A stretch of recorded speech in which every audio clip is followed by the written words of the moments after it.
Good morning, everyone, and welcome. This is Joe Scarice, co-founder and co-host of the Creative Birth Strategy House here on Clubhouse. Now, every Sunday morning, 9 a.m. Eastern Standard Time, providing education, networking, and strategy. We'll get started here in just a few minutes. We'll start inviting some people in. We're live on YouTube and Facebook right now, and then we obviously dive into all the other social media buckets that are out there uh, that our good friend Mr. Yardell Perkins puts together. So I'm just going to thumb some people in here and get some invites, and then we'll catch up on the market. We'll catch up on just things in general. A lot of announcements being made. So it's going into season two of the Creative Birth Strategies podcast. I'm pretty excited about this. My name is Joe Scarice. I'm a senior loan analyst at Lendmark Capital, and I'm here every Sunday now, 9 a.m. Eastern Standard Time, coming up with a different subject of discussion, hopefully to bring relevance to something that's going on in your market. So I'm just doing a quick uh, invite to people as well. We can start here in just a few minutes. Hang on 1 second here. Let's start here. All right. So let's thank our sponsors first. Of course, love to thank Mr. Yardell Perkins of Perkatech, providing insight and social media strategy in our podcast every weekend. He's just a true social media architect to real estate professionals throughout the country. I'd like to thank MB Capital, where I'm a unsecured business line of credit referral program coordinator, where I provide unsecured business lines for clients throughout the country. I'd like to thank Ms. Linda Pelagas of Realty 411. I'd like to thank her because she provides a national publication for real estate professionals and investors throughout the country, as well as national events. And I'd like to thank Lendmark Capital, where I'm a nationwide asset-based lender providing DSCR, fixed to rent, fixed to flip, new construction, multifamily, and mixed use options and programs, and a white label product program for aspiring brokers and correspondents that like to lend money out for clients as well throughout the country, nationwide. And our discussion today: emerging real estate investor trends 2025. What is your next real estate acquisition move? I think that it's a good timing. We had some great responses on the poll on LinkedIn. We had some great responses just from the article that I posted in regards to that. But first, let's get caught up on the market. Um, Market has been extremely bullish and a little flat right now on rates. Rates have been the 10-year, 30-year fixed loan has been hovering around that 7.03 rate, just around there, going a little up and down, nothing too crazy. On the commercial rate, we've been hovering around that 6.375, 6.5. So rates are coming in just shy of the 30-year conventional on the regulated side. On the non-QM side, we're a little shy of 7%. We're probably in the high sixes for a single family through four family. 5 through 20, we're probably somewhere between 7 and 8%, depending on the circumstances. And I did put something out there yesterday where a lot of people had thoughts of where they think rates would be in 2025. Seeing the market so bullish, and I don't see inflation going away. We're going to be somewhere in that 6 to 7 range for quite a while. I don't think we're going to be seeing fives. I mean, maybe the best we would see in a dip if something came up, maybe 5.75. But I think it's a very interesting market right now. A lot of reports came out good. And again, I guess some of the transparency of some of these reports will be very analyzed now with the new cabinet coming in and Elon and Vivek and Trump and everything going on there. It's going to be very interesting to see how this all evolves going into the new year. We're about 30 days away from our new president elect, and we'll see where this all goes economically. But right now, I mean, just yesterday alone, we probably saw about 6 or 7 term sheets go out pricing DSCR loans out, fixed to rent, a lot of fixed to rent. A lot of discussions on that yesterday alone. That's a Saturday. I'm putting out 7 or 8 term sheets in regards to fixed to rent. I'm really excited about that. I'm seeing a lot of people coming off the sidelines, realizing it's time to play a landlord. And then some other information I saw here that caught my eye.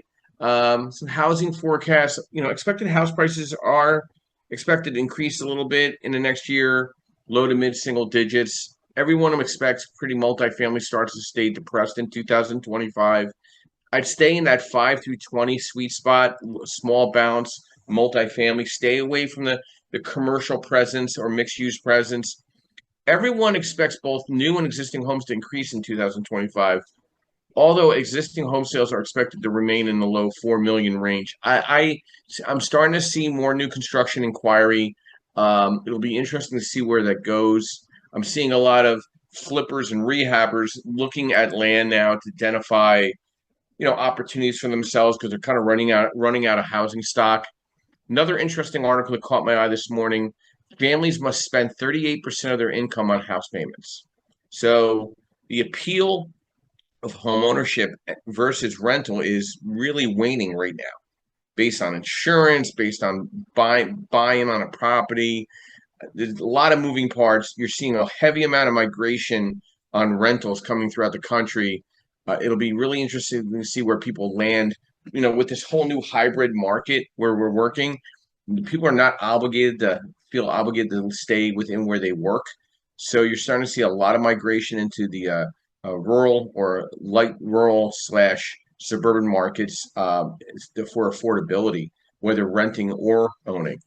And then one other article that caught my eye. Let's see here. Renter affordability stretched thin. I'll be posting this article to you today. This was a survey done by Redfin, found that slightly more than 1 in 5 U.S. renters, that's 22%, said all their regular income goes directly to paying their rent. In order to help make ends meet, working a second job was the most common, was cited for renters to pay housing costs, with 20% of the renters stating they held additional employment. Nearly the same share, 19%, said they have worked a job they hated and to afford their rent. So, very interesting article that will be posted up today for you guys to read and review and get some thoughts on that as well. Maybe I'll put a slight survey. So, tying into our subject today, emerging real estate trends for 2025. To me, it's just a growing focus on several key areas, driven by economic shifts, demographic changes, and technological advancements. And I put some strategies and thoughts together to see what where people are thinking the market is going, and what their feelings are. And if anybody would like to raise their hand, by all means, please do so. Love to get your insight, whether it's a question or statement. Some emerging trends. I'm starting to see midterm rentals really popping up. I'm not kind of seeing it successfully. To me, the 1 year or 2 year lease is the model that I've always kind of went by.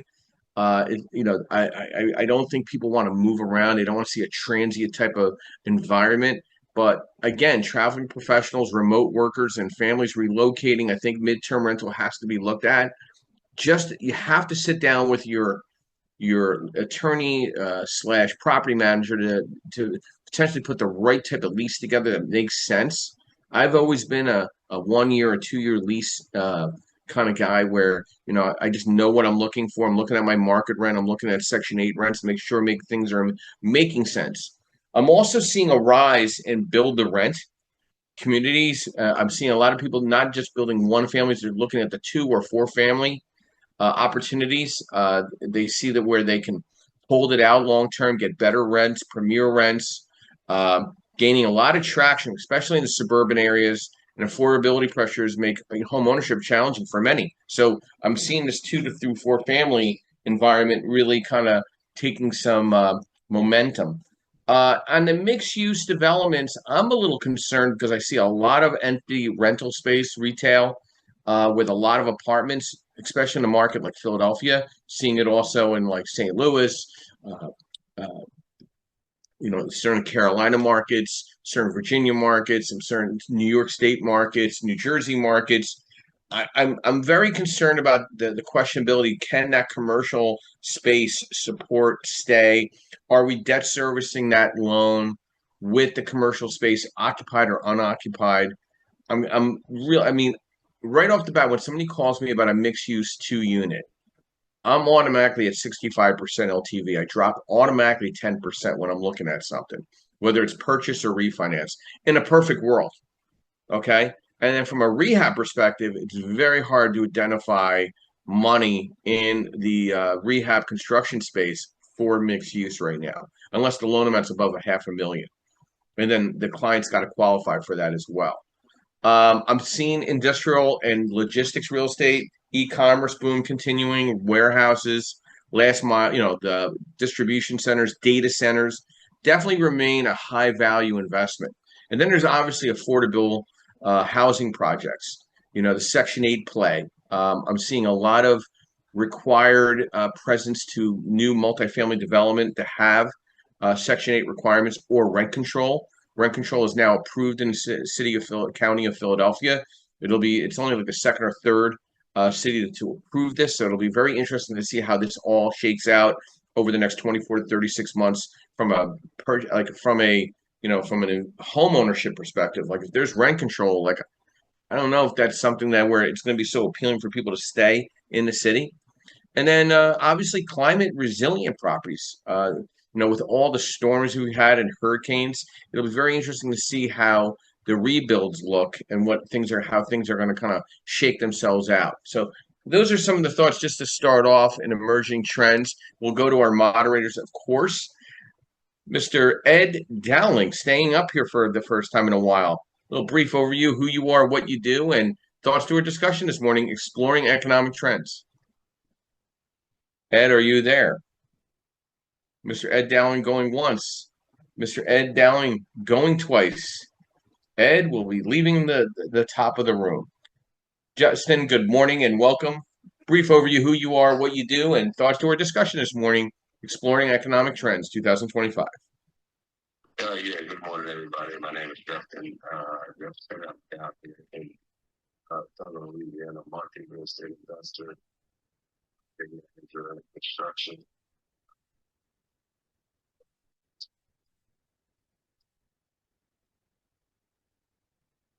These economic trends, man.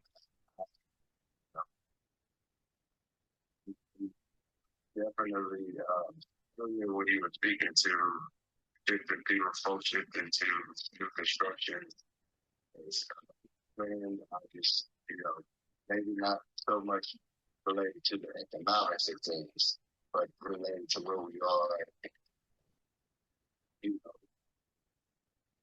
as far as living situations, as far as the future lifespan of the property. I think that's the better investment.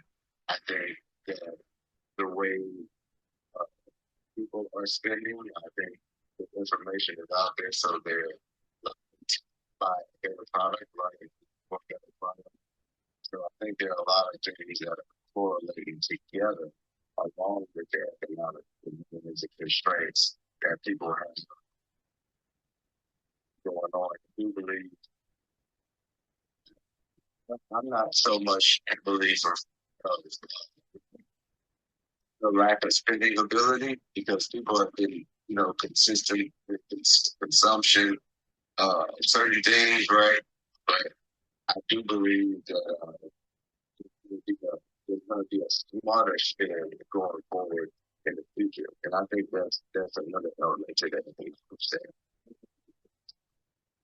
You brought up really a great point that I've been talking with other peers of mine. This whole transition seems a little too easy. I have a concern about an economic downturn somewhere between the inauguration and sometime in the first or second quarter. I don't know where that shift will be. I feel it's going to be more in the commercial office retail space. I think it's hemorrhaging. I think there's a lot of companies that are out there, institutional companies, know that they have to repurpose a lot of these buildings. They're in the transition of that. There's a lot of money out there for that if it can be repurposed. Now, there's a lot of buildings that can't be repurposed. Like I'll give you an example. My wife and I went by a mall that is just about dead. Okay. I mean, they got a couple stores left. I mean, unless they get medical office facilities in there and apartment living, that is a big white elephant. Like it's not going to go anywhere. Like the malls are not coming back. They're depleting. People are going extremely more virtual. So if the conversion's not already happening, it better happen very soon. I don't know how that's going to bleed out into the residential space. I had a great conversation with a very old friend of mine. that she's selling her father's property up in my market, and she's asking top dollar for it, but it's a great market. I'm like, hey, how's the rents with all the new institutional building right in your area? There's like 1,000 new apartments. She goes, it's actually better. She goes, because not everybody can afford that class A rental or B rental, and it's actually pushing more insight to my apartment building because we're a little more economical. We don't have all the amenities. We're not giving free coffee away. We don't have the gym, but they can sustain living below their means. And I said, it's pretty interesting. I said, are you getting market rent? I said, well, she's like, we're pretty close, but we're not trying to gouge people. We work with people. It's a little more personalized. They feel like these institutional multifamily developments are a little cold, remote, not present in the location. So like I have other colleagues that they live in an apartment building that they're down a block from the gym, they're down across the street from a store. They don't need that. They don't want all those luxuries and pay an extra $1,000 a month for it. So it's really going to depend on who's that person, how where they are in their income. Is it combined income? Is it or do they have some savings? Where the whole rental market's moving. But I'm going to give you some. I have identified some underrated real estate markets that can offer landlord opportunities for higher returns and growth potential. And this is based on some analysis and projections that I put together. These are 20 U.S. markets that are poised. I feel that you really can kind of understand why. Okay, number one is Rockford, Illinois. Affordable housing with median home prices around 250, monthly mortgage payments under 1,500, but good buy-in from an investor perspective. Akron, Ohio, Canton, Ohio, Dayton, Ohio. These are markets that have been kind of overshadowed by Columbus and Cincinnati. I think there's emerging top investment destination due to affordable housing, increasing demand, and low rental vacancies.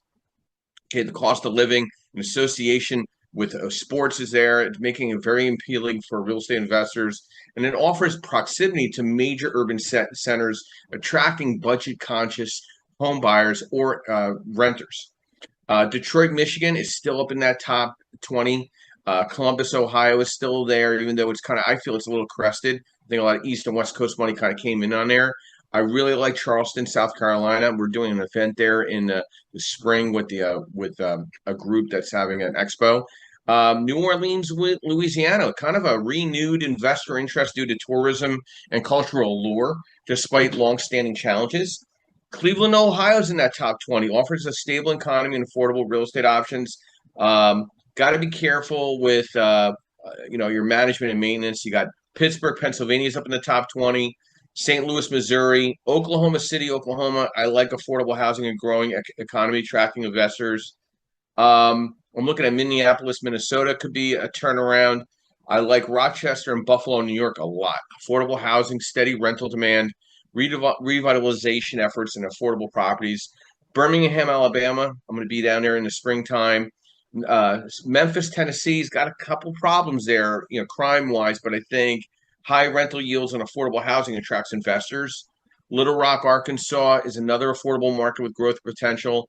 Des Moines, Iowa, and Indianapolis, Indiana. These offer affordable and growing rental markets. These markets present opportunities for landlords seeking undervalued properties with growth potential. However, it's essential to conduct your own thorough research and consider local economic factors before investing.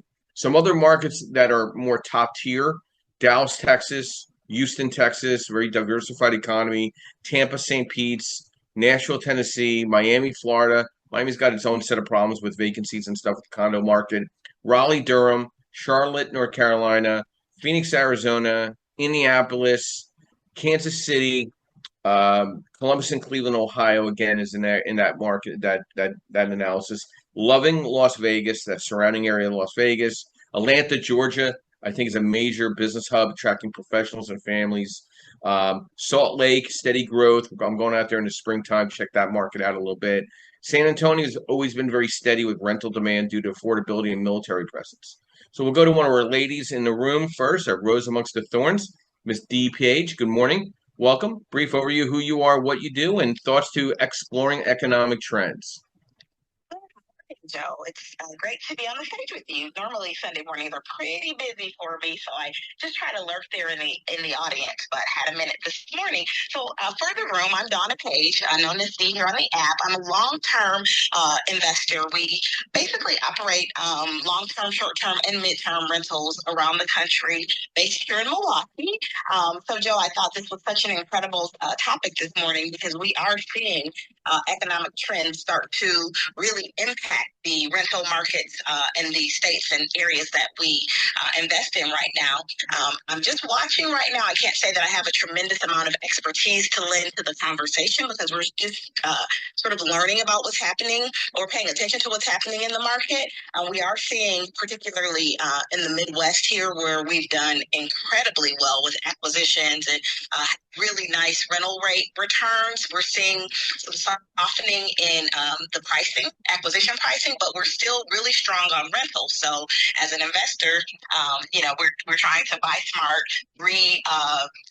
remodel a lot of these units, bring them up to snuff because there's, the market is just moving in that direction. So, but we are seeing people a little more conscientious in their housing dollars. So they're not as quick to go for those higher end units with all of the amenities, the bells and whistles, as they were, a few years back when money was flowing freely. I think that settling in around that Class B asset, we're seeing a tremendous amount of activity there. People are, looking for safe housing that won't stretch their budgets as much. So I guess my view is more ground floor, not quite as bird's eye yet. We're still, like I said, taking a look at things, but it's very interesting to see or just to kind of watch where the market goes. But thanks for having me. Dee, thank you. And I know you and I had a pretty deep discussion about the Milwaukee market and Wisconsin as a whole. What's your thoughts of migration, which was very heavy from Illinois coming into Wisconsin? Section 8.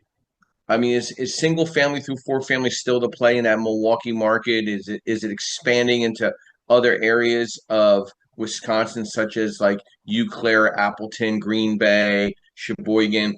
What's your thoughts? I mean, is there jobs in these areas to justify the rental migration still, or is it slowed down a little bit, or is it just very congested all in Milwaukee right now? Migration prices across the state are still up.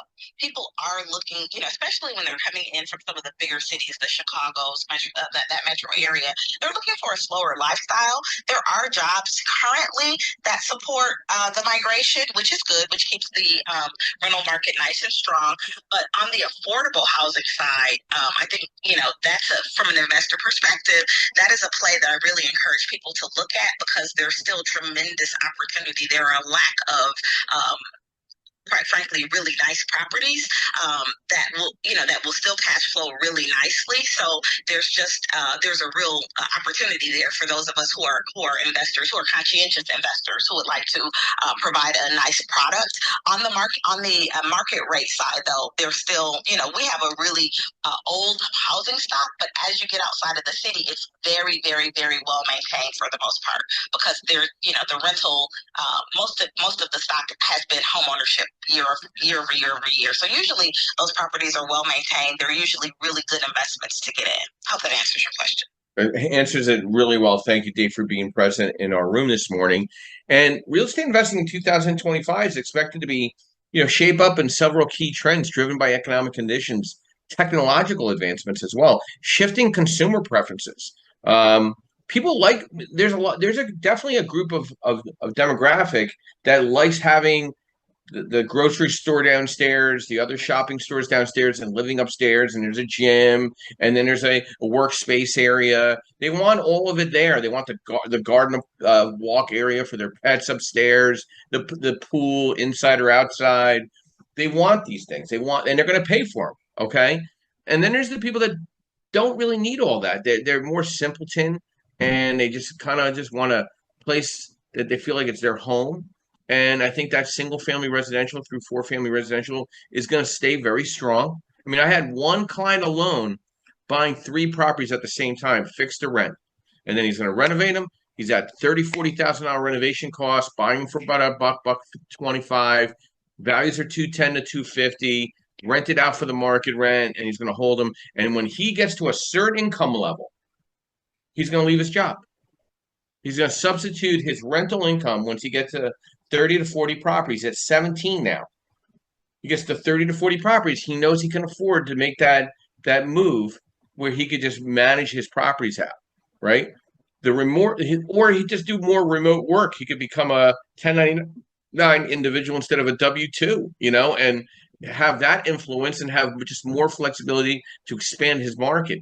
And I don't think he's not as driven on interest rates and the market dynamics as the average investor. He's looking, hey, I'm going to make $500 a door on this property. Whether the rate's 6% or 9%, I'm still going to make $500 a month. I'm still not going to have a lot of money in or no money in when it's time to refinance because the appraisal justifies the comps in the area. The rental market supports the debt service coverage ratio. And it's another property to add to my portfolio where I'm just that much closer to substituting my W-2 to my independent way of living as a real estate professional.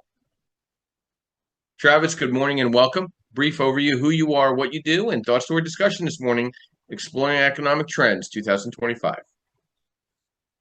Hey, thanks, Joe. Hey, I'm going to just listen in for a while. Okay. So come back to the board. No problem. I appreciate your presence. Thank you very much. And we'll go to Mr. Sushin, long time no see. Brief overview, who you are, what you do, and thoughts to our discussion this morning, exploring economic trends in 2025. Hey Joe, good morning. Suchin Munkur from the DC metro area. Primarily invest in small multi-units in Pittsburgh. Have about 20 doors, and then just do a few flips there as well. But yeah, I mean, I think the issue, what you were saying, right? What I've seen is, especially in the Pittsburgh market, right? I'm looking at Section 8. There's a huge demand. The rents are, in most cases higher than even market rent. And if you spend a decent amount of money in rehab and give them a good place, most folks love it and take care of it, right? So I've had no problems in finding, folks to rent that out. I think the market there is still pretty good. Prices have gone up. But to one point that you made about, during COVID, we saw a lot of migration and people going. I think with the new administration, things are changing, and I feel like, at least in the government sector here, most people are going to be having to, go back to work, right? Come in 5 days a week. I recently switched contracts. One of the first things they told us was like, hey, we need everybody here 5 days a week. So I see that as being, I think, the biggest change coming, in the near future, right? Same thing with Amazon. Amazon asking everybody to come into work. So I think that will play a big part, especially with folks who kind of moved away over the last few years. I think that'll be the big thing to watch out. Yeah, I mean, I think the DMV market is kind of flat right now, not in the sense of opportunity from a landlord perspective. I think the buy-in is a little high. I still like the greater Pittsburgh area. You just got to be careful with Pittsburgh. Downtown Pittsburgh is a little deceiving. Like, after 5 o'clock, it's gone back to not so nice. It was getting really nice. And then post-COVID, it just never recovered fully like a lot of other cities. A lot of retail office space issues there. I think you got to be concerned about how far out you go from Pittsburgh itself, Pittsburgh proper, because you got to be careful of rural markets. You got to be more concerned about staying in the suburban markets, and to stay ahead of the real estate market in 2025. I think smaller landlords, they need to adopt proactive strategies and leveraging emerging trends. Right, you got to stay updated on market trends, local market analysis, focusing on hyper local data, including vacancy rates, rental demand, and property appreciation in your target areas, and national trends, right? You want to kind of see what's going on nationally. Keep an eye on housing policy changes, economic shifts, interest rate trends. For instance, how inflation or new regulations might impact affordability and demand. Then diversifying your portfolio, looking at the geographic diversification, considering investing in different cities or neighborhoods to reduce risk from localized downturns. And then obviously leveraging technology with property management tools, market and analytics tools, some smart technology options like smart locks or thermostats or security systems to enhance tenant experience and property value. Focus on tenant retention, offer perks, build some strong relationships, effective communication and timely maintenance, optimizing financing, understanding refinancing. We're having a course January 11th, all-day workshop at my offices in Philadelphia on asset-based lending fundamentals 2025. We're probably going to have a small happy hour on that Friday night, that 10th, and then the 11th, it's an all-day discussion. We might do some touring of some rehab properties as well, just to kind of understand how to break down construction, BRRRR strategies, some off-market opportunities. And you have to understand how to get in and how to get out and how to stabilize. So you got to have those discussions with a lender. I'm not saying it has to be with me, but somebody that you have a relationship with, because then there's a tax plan on the back end, and then understanding what your reserves need to look like as well.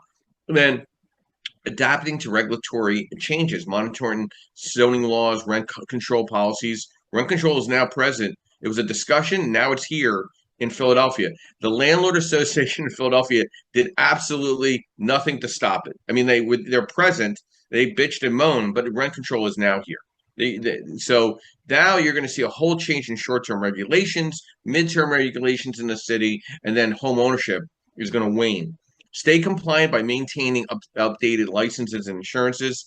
Market effectively digital presence and branding. Like we're going through an entire branding reset with my brand, with Perkatech's brand, with Yardell Perkins, our video work, our brand outside Google business. There's so much stuff that we're spending money on because we see that if we don't do this, our brands get stale. So, as a landlord, you need to stay present as a landlord. If you're going to enhance your presence, reputation, you got to be very concerned. Then you also have to keep staying out there and networking and learning. So recently, we just affiliated with the Dealmakers group out of Richmond, Virginia, with Jim Ingersoll. We are now Elite Dealmakers Philadelphia with my second Monday of the month event that we're holding. We're having something up in Lehigh Valley the second Wednesday of every month. We're having a South Jersey chapter the first Monday every month.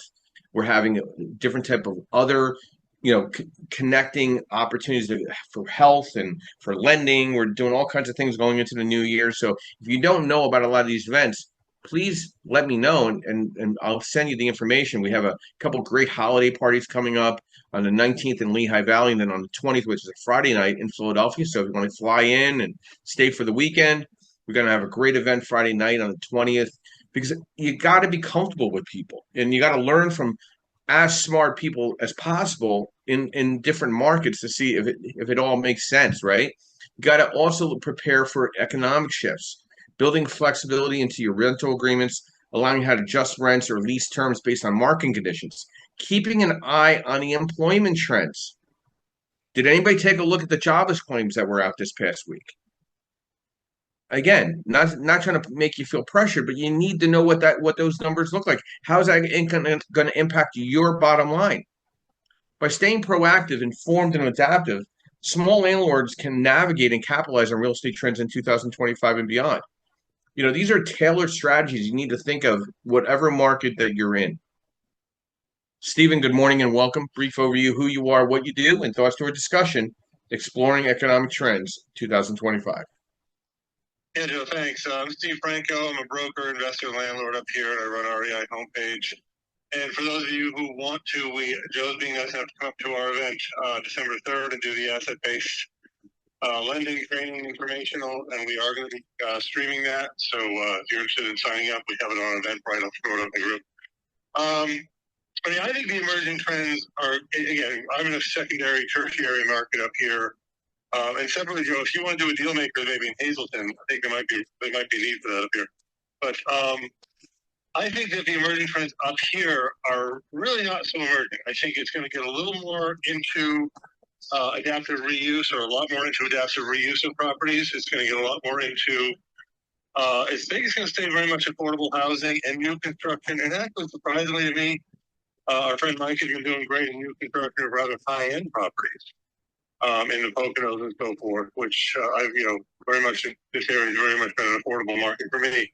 But I think really for us, it's adaptive reuse of old buildings. I'm looking at a local mall, looking at a couple local churches, trying to see what we can do to convert them into, small mid-cap, small mid-volume, or small, not so small properties. And I think that the transitional housing, midterm housing, is also a growing sector because, for many of us, it's easy to say, the economy is this and we want that, but there's also a large number of people.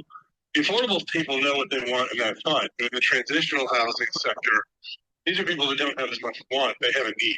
They're coming out of something, whatever, whether it be prison or rehab or whatever. They have a need. The state is paying for their need. And for housing, for affordable, for reasonable. So I think a lot of it, I think the emerging trends up here are more a matter of adaptive reuse, and also looking at that sort of affordable range and also looking at the sort of upper end. And really for us, the commercial stuff, self-storage is still great, medical, a couple other sectors, convenience is through the roof. My convenience clients can't keep up with it, can't keep up with how much they can buy. But really for us up here, I don't see offices, I don't see malls. Our local mall, I was shocked. They've got like 12 stores left, and they're still putting out the huge 70s style Santa Christmas. And I'm like, but there's only 12 stores. Why are you bothering? Yeah. So I think finding something to do with those white elephants, which I'm looking at this one as possibly a storage play. So I think for me, it's adaptive reuse, at least locally. And I'm starting to look at other markets too, because Scranton we're still a great market to invest in, but we've gotten pretty expensive. So that's kind of what I have on that topic. Steve, I appreciate that insight. And, I'm going to tie in a little adaptive reuse. This is the process of repurposing existing buildings for new uses. It's expected to remain a significant trend in real estate in 2025. As we approach and address sustainability, urban renewal, and market demand for unique spaces, conversion of office spaces to residential are big drivers. Example like New York, Chicago, and San Francisco are leading in converting outdated office towers into apartments and mixed-use developments. And the rise of remote and hybrid work has left many office buildings underutilized, and particularly in urban centers. Repurposing retail spaces. The decline of traditional brick and mortar retail accelerated by e-commerce has created opportunities to transform malls and big box stores. Common uses, mixed-use spaces combining residential, retail, and community facilities, warehousing or fulfillment centers. Hotel to housing conversions. I'm in the middle of 7 of those from a financing and ownership perspective. Reasoning underperforming hotels in urban and tourist areas are being repurposed to address affordable housing shortages and serve as workforce housing. It's happening. Okay. The Indian Asian market that came here 50 to 60 years ago has aged out. Their children don't want these properties. They're selling these properties, and people are coming in, converting these motels into Section 8 housing. The towns are allowing it because it's not impacting the educational environment for their schools, because it's only with studio 1 bedrooms. So and they're going toward the military Section 8 or standard Section 8. So really a unique opportunity out there for motel conversions. They like it. It's a good way of turning units over and getting the properties into a better tax base for the townships. Another area you want to look at, industrial spaces becoming creative hubs, artist studios, event venues, boutique hotels, loft-style apartments. Some hotspots are Detroit, Michigan, and St. Louis, Missouri. I'm seeing like a lot of these like Knights of Columbuses and American Legions and VFWs, and these they're not staying up, or there's not enough people in those areas. They're being converted to banquet halls and facilities and co-working spaces. Another big area, historic preservation with modern functionality.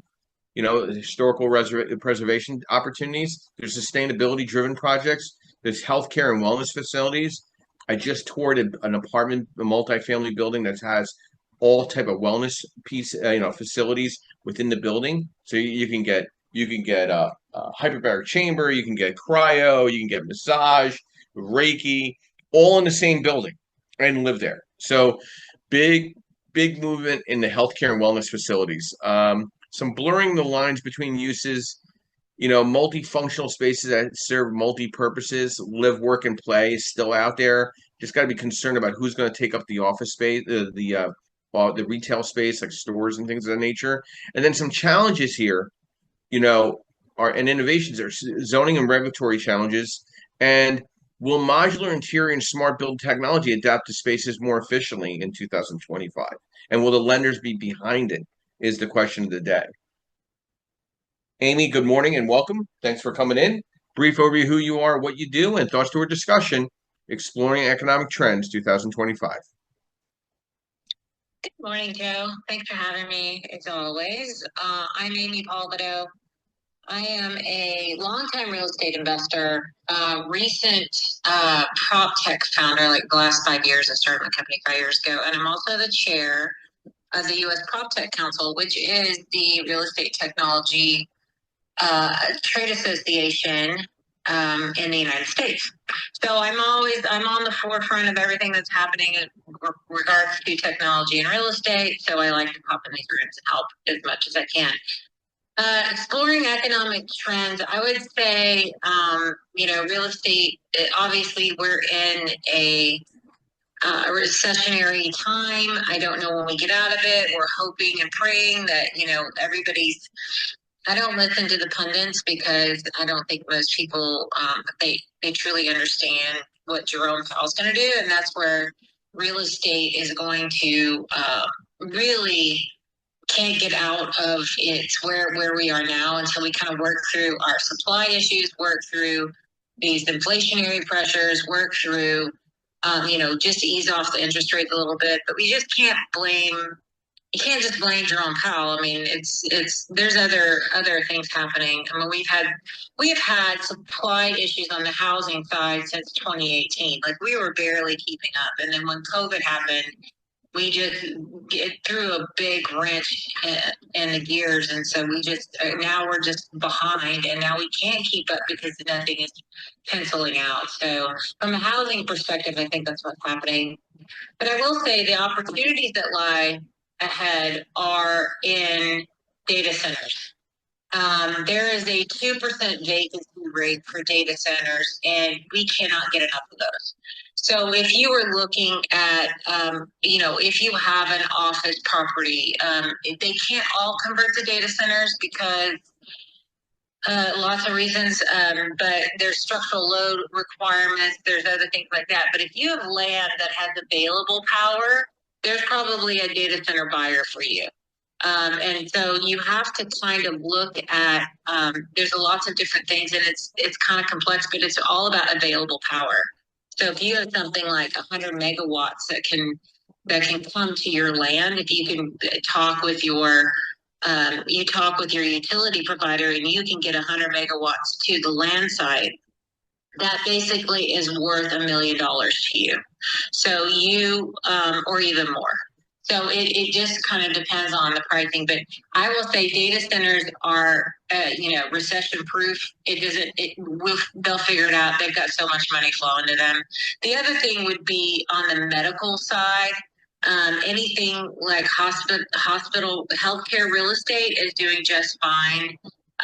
There's always going to be sick people, and medical offices more than hospitals are even better because there's this sprawl happening in the United States where people are living, the highest growth rates are people living about 60 miles out from a city center.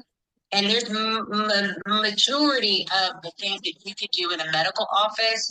You really don't need to go to a hospital anymore unless you just absolutely have to have some sort of emergency surgery. You can get most things, even like MRIs and X-rays and all these different things in these medical office facilities that pretty much they can handle about 90 to 95% of the healthcare now. And so those are really also another thing. So these, and not every office building, talking about reuse, can turn into a medical office building because of elevator shafts and different things like that. So you have to have an elevator that can fit a gurney. So you have to do a little bit of work on those, but those will definitely be recession proof. Those two are like the hottest real estate things that are happening right now.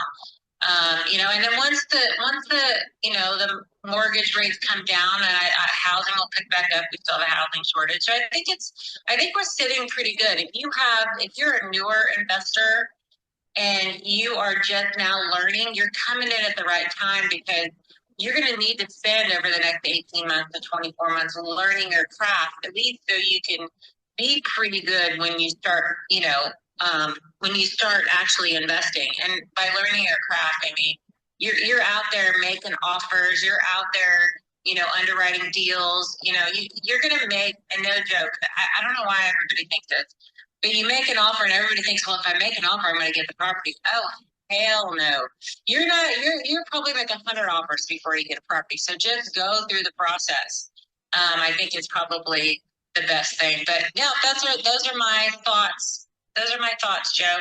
Well, thank you there, Amy. Amy, what do we got coming up for the Prop Tech Council in 2025 first quarter? I know we're leading into. Yeah, so excited. We have a lot of coming up in 2025. So 2024 was our inaugural year. We spent it growing our membership. We have over almost 1,000 members now. 2025, it's really going to be our big event year. So we have our master event, or our annual event, which will be in Austin at South by Southwest. We'll probably have a couple thousand people there. And that's going to be, panels around robots and space tech turning into prop tech and data and AI centers and just consulting around AI and how it's impacting real estate. And then we're supporting the development of new technology. So we have these hackathon series that we're going to be hosting around the U.S. So if you guys are the idea people. So you're the practitioners in real estate, working in it every day. If you have ideas for a new technology, let me know, because we're going to have these hackathons where you can come and pick your idea and we'll match you up with a dev team. And in 2 days, you will have a design or prototype of your idea. If you've been working in the real estate industry longer than 5 years, you probably got an idea for something the real estate industry needs. And so that's my pitch to you. So we will have those in 5 locations next year. And then eventually, as we build out our local chapters at the U.S. PropTech Council, which we're starting those next year too, we've got 8 cities that are forming local chapters now. Each chapter will be able to host a hackathon. We really just want to spur any sort of new innovation in the industry. So those are our major events. We also have all these invitation-only events. If you're a member, we're hosting in January. We have a new group called PropTech Women, really trying to support women founders. So we're hosting an event in Miami at the end of January. We're doing a lot of things, and that's the whole goal of the trade association, is just to host a ton of events. So yeah. Good stuff. I mean, last question before I go on for some other thoughts. Where do you think PropTech is going to have the biggest impact on the single family through 4 family space for the small landlord, or someone that has a 5 through, say, 15 unit multifamily small balance loan under $1 million? Where is the biggest impact of PropTech in 2025? I think for the smaller unit, it's really gonna be, there's already existing tech out there now. If you're not using the tech that's available to you now to basically remote manage your apartments, you're really probably not taking advantage of everything that exists today. But there's going to be more things around, like smart home sensoring, so you can really get a good sense of what's happening on your properties at any moment in time. From a do you have people that are, you can basically stop pretty much every fire and every water leak on your property today if you just deployed IoT sensors in your property. And it's not that expensive, less than $1,000 a unit. You can deploy these things, and that will take away about 90% of your fires and pretty much all of your water leaks. And if you did that, you can get that money back on your insurance. I mean, insurance companies are actively looking for people deploying these IoT devices.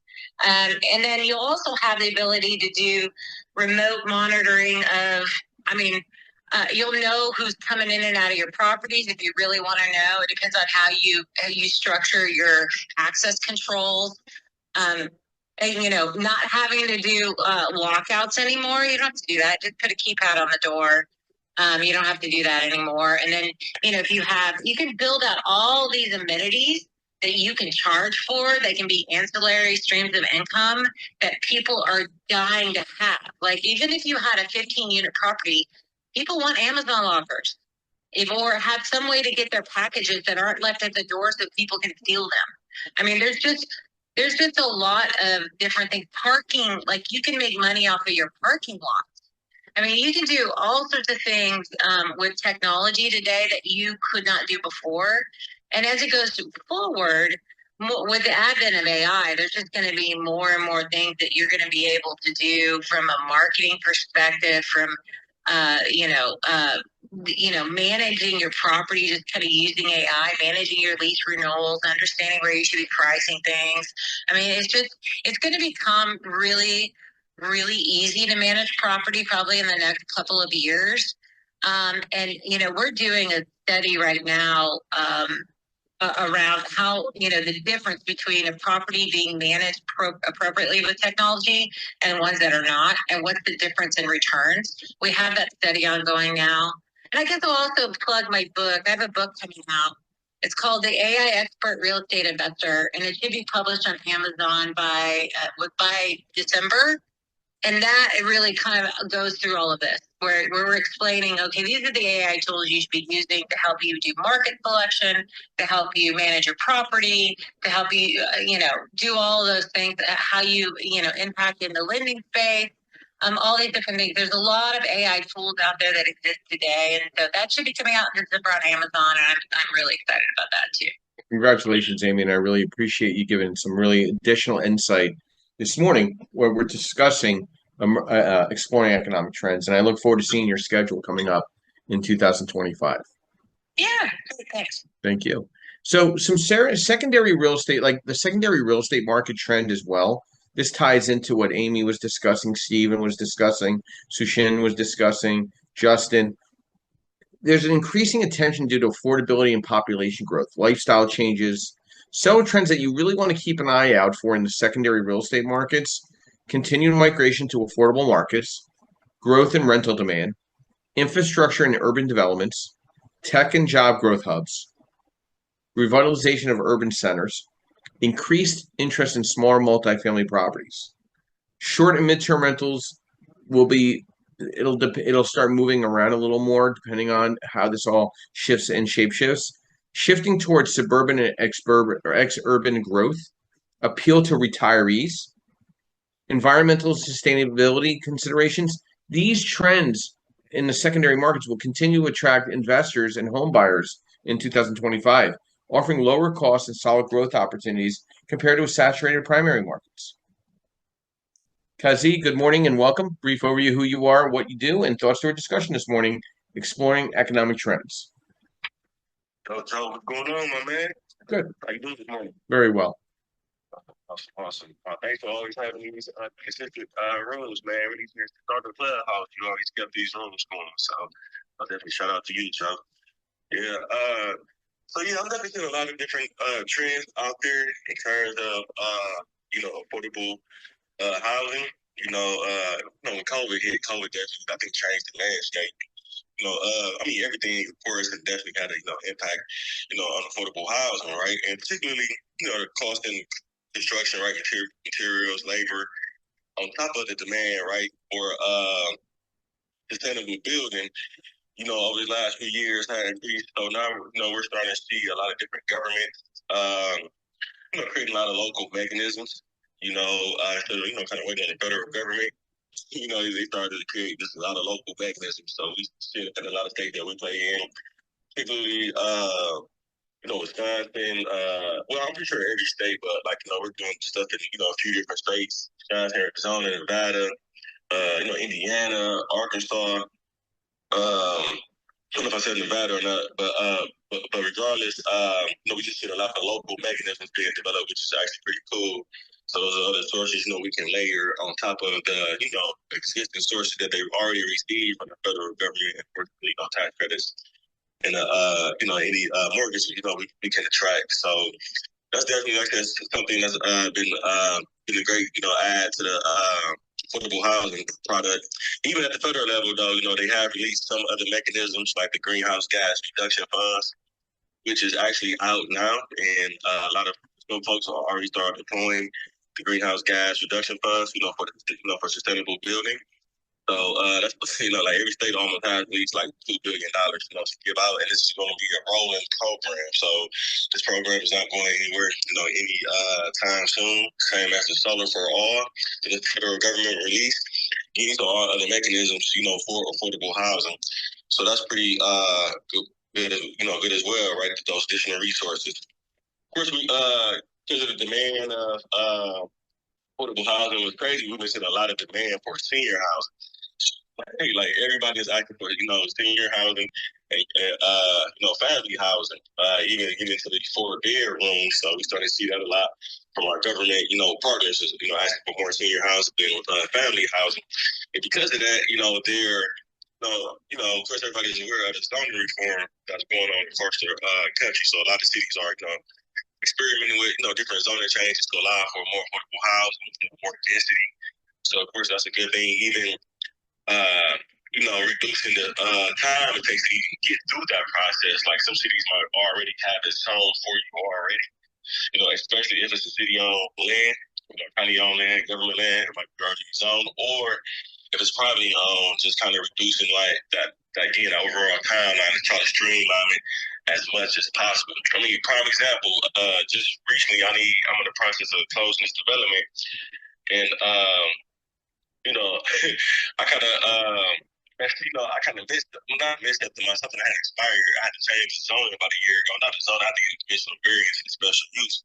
I don't know, realize it expired, about a year ago, or at least a month ago, but I only had a year for that. And I had to renew it again. And for example, like it usually takes 3 or 4 months to get through that process again. I was able to get through that process like literally like less than a month. Even the first time I was able to get that, through less than a month. That's like an example of the government trying to streamline the process as much as possible, even reducing fees, costs, or even costs, just try to keep construction or overall development costs as low as possible. So and definitely seeing some other things like more technology, things around modular fabricated housing. Which I'm not really a fan of modular, but that's another conversation for another day. Mm-hmm. We started to see government too asking for smart cities. Some stuff that Amy was talking about with the smart technology, to improve like energy efficiency, reducing things, reducing like your operational costs, just making it easier for developers to develop affordable, sustainable housing solutions, right? So we definitely see the government, asking for that, and just even some of the resources that are out here again are more for those kind of smart cities or housing solutions around technology and smart cities, to develop the. And then, of course, we're still seeing global economic pressures on affordable housing as well. So that's always going to be a factor, right? There's always going to be internal and external, factors, right? Like, of course, inflation is still here. Maybe, of course, down from its height, right, of COVID, but just saying, currency fluctuations, around the, the global market, affects things as well. And so, we just trying to stay, watching what's going on globally, just so we can kind of adapt or reanalyze as we need to. So, but I know that was a lot, Joe. But again, I think it's a good topic, and there's definitely a lot happening out there. And just excited about this. Really, this 2025 got a lot of stuff going on, and looking forward to a lot of these, new resources we have out here. Thanks, Kazim. I appreciate the insight. Personal development in 2025 is shaped by advancements in technology, shifts in workplace dynamics, and growing awareness of mental and physical well-being. Integration of AI in personal growth, I think, is going to be so important. If you're not accepting AI and Like I'm putting most of my events together through AI. They're doing most of the work for me. Focus on emotional intelligence, okay? Online courses and workshops for emotional regulation and effective communication, micro learning, holistic health and wellness. Like today, I'm getting a complete body scan at a wellness center to make sure I'm taking all the right things and doing all the right things to stay one, healthy, and two, focused. Reskilling and upskilling for the future of work. Like today, I'm going to have a discussion with Yardell. We're going to go over social media. You know, where are we at this week? What do we not? What is not addressed, and what do we need to get up to pace with what we're doing from the podcast perspective, from the branding perspective, from event perspective? What are we not doing? Getting other people involved and getting them excited as well. Mindful living and networking community opportunities. You need to create your own network. If you're not if you're feeling like you're left out because whatever the case may be, is have your own event. Tie in with a couple other people and just grow an event out. That's what I'm doing. And then I'm real big into habit stacking and and habits, and staying financially literate to where the market is. You got to detox too as well. You got to take care of your health, your mindset. Take some time to just meditate, get a massage, whatever you got to do to just relax, right? And self expression and creativity. Hang out with creative people, getting ideas, masterminding. Create a mastermind. We have a mastermind here every month. We want people involved. We don't want people to be timid. We want people to be lions, lionesses. That's key. And that's where I think a lot of these trends are going to kind of come together in 2025. Let's get some final brief thought. Stephen, why don't you give me a brief thought and an exit thought brief to exploring economic trends 2025. Yeah, I think that the interesting part about economic trends, my first question is how many of these local state affordability programs, how much do you think the Trump administration is going to change the spending on those categories? Because a lot of us who are aiming at affordable transitional are looking at that. And it's funny, separate to that, my other thought is, Amy mentioned data centers. It's very easy to forget the quiet industries like data centers, like the high tech people. My little area out here is basically Wall Street West technology. We don't have the offices, we have tech. And don't miss those. I put in 2 or 3, or help put in rather 2 or 3 Bitcoin mining exams.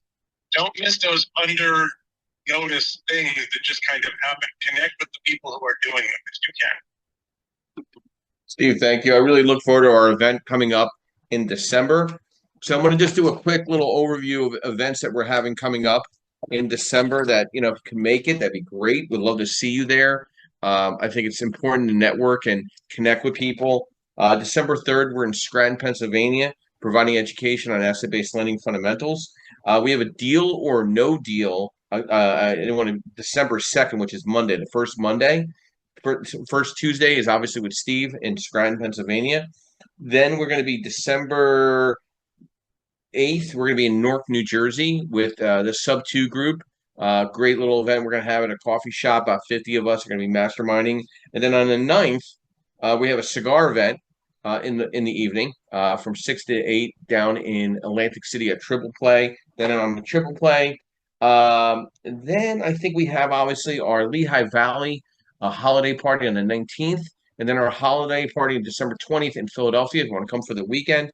And then we already have scheduled now first Monday in January, Health is Wealth in Real Estate. We're having a big event at the Restore Wellness in Marlton, New Jersey. And then we're having the asset-based lending course January 11th. All day, we're going to have a whole breakfast and lunch. Sponsored by Landmark Capital. We'll probably do a small happy hour Friday night. So if you guys can make it for the weekend, we're going to have a great educational discussion on asset-based lending, full-blown class, teach you how to white label market yourself to be a broker or a correspondent with a lender such as Landmark Capital, understand worksheets, understand how to pencil deals down to be that better real estate professional. So we're going to be very consistent in what we're providing in education, networking, and strategy. I'm very excited about our new alliance with our Philadelphia chapter with deal makers out of Richmond, Virginia, with Jim Ingersoll. I interviewed with a bunch of other groups, and I thought they made the most sense and the most integrous. So I look forward to that new relationship going into January, going into the new year. And my thought, and we're going to be here every Sunday morning, 9 a.m. Eastern Standard Time. We'll do some holiday discussions. So this Thanksgiving, we got an overview discussion on 9 a.m. on Thanksgiving, Thursday morning. And then my quote this morning, do something today that your future self will thank you for. So I'd like put some thought into that. And I want everybody to have a wonderful week. We'll be here on Thanksgiving, 9 a.m. Eastern Standard Time, and then next Sunday, 9 a.m. Eastern Standard Time as well. I want to thank our sponsors. I want to thank Lenmar Capital. I want to thank Percatech. I want to thank Realty 411, and I want to thank MB Capital. Without them, we wouldn't have that support and backing and putting this event out. We're now in our second season. We crushed it with 80 episodes on the first season. So look forward to season number 2 with the Creative Birth Strategy podcast. You can find all our podcasts on creativebirthstrategies.com. This is Joe Screese, co-founder, and co-host of the Creative Birth Strategies House and podcast. I want to thank everybody again. And I'll be ending the room in the next 30 seconds. And thank you.